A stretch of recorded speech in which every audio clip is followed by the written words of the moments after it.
the upbringing of Cindy.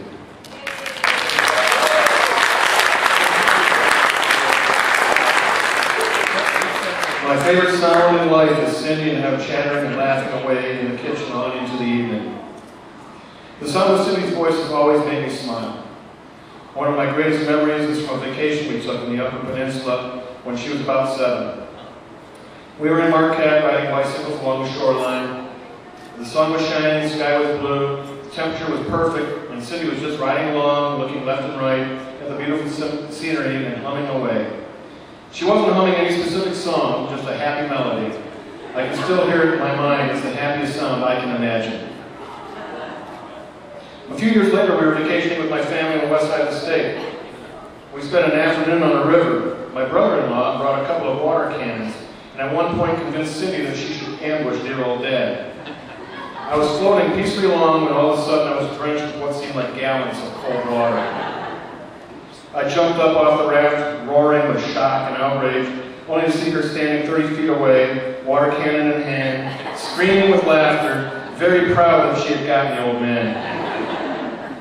I can still hear her proud laughter echoing in the trees of that river. Her voice that I love will now go on to teach tomorrow's generations of citizens.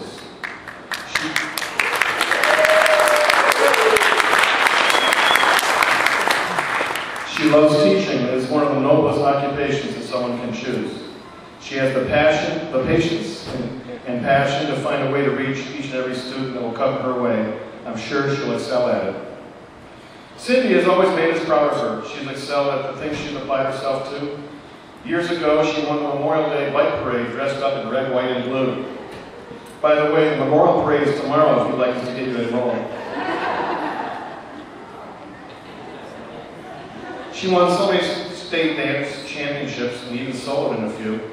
Her high school pom teams won 3 state championships, and she even won the Team Sportsmanship Award in 2004. Which I was particularly proud of, since it was for her efforts to promote teamwork on her team and good relationships with opposing teams. She went on to help form the pom-pom team at Michigan State, winning 3 more championships.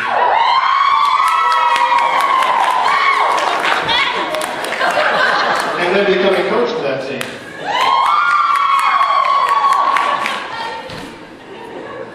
One day, she brought home a new man home to dinner with us.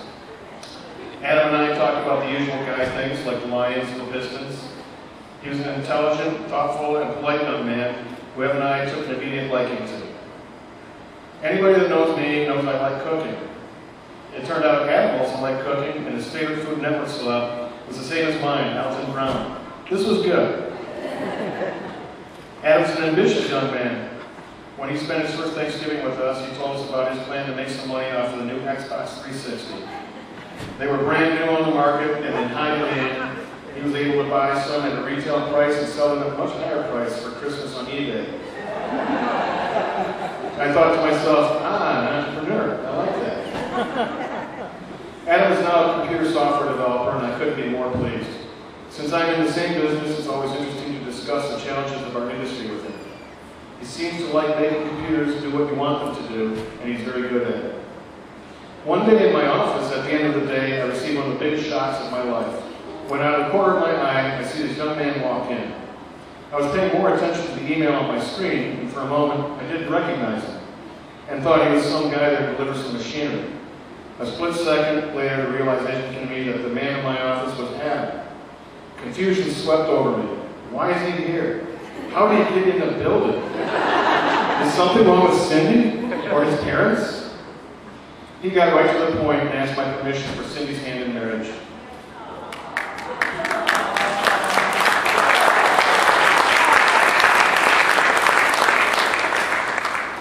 Evan and I had thought this was coming and had discussed it several times, and my answer to him was a yes without reservation. Now here they are together, Cindy and Adam. Anyone can see they are right for each other. They have a great deal in common, and I know that the love they have for each other is the greatest gift this world can offer. Love makes the good times even better, and the hard times easier to bear. Cindy, as parents, only 2 gifts exist we could ever hope for you and Adam. The first is roots, and the second is wings. You both have very deep roots to our family, never to be broken. Secondly, you now have wings to fly away, creating a life of your own. Remember, marriage is not easy, but it's also not impossible. When you put into a marriage, it's generally what you get back from it. Every married person would tell you that they have ups and downs. There are no magical secrets on how to have a happy, successful marriage. The key is to work at it together as a loving team. Cindy and Adam, we love you and wish you a happy future. Would everyone please stand and raise your glass with me, wishing Cindy and Adam an amazing journey together. Stay friends, trust and respect each other, and never ever be afraid to say, I'm sorry.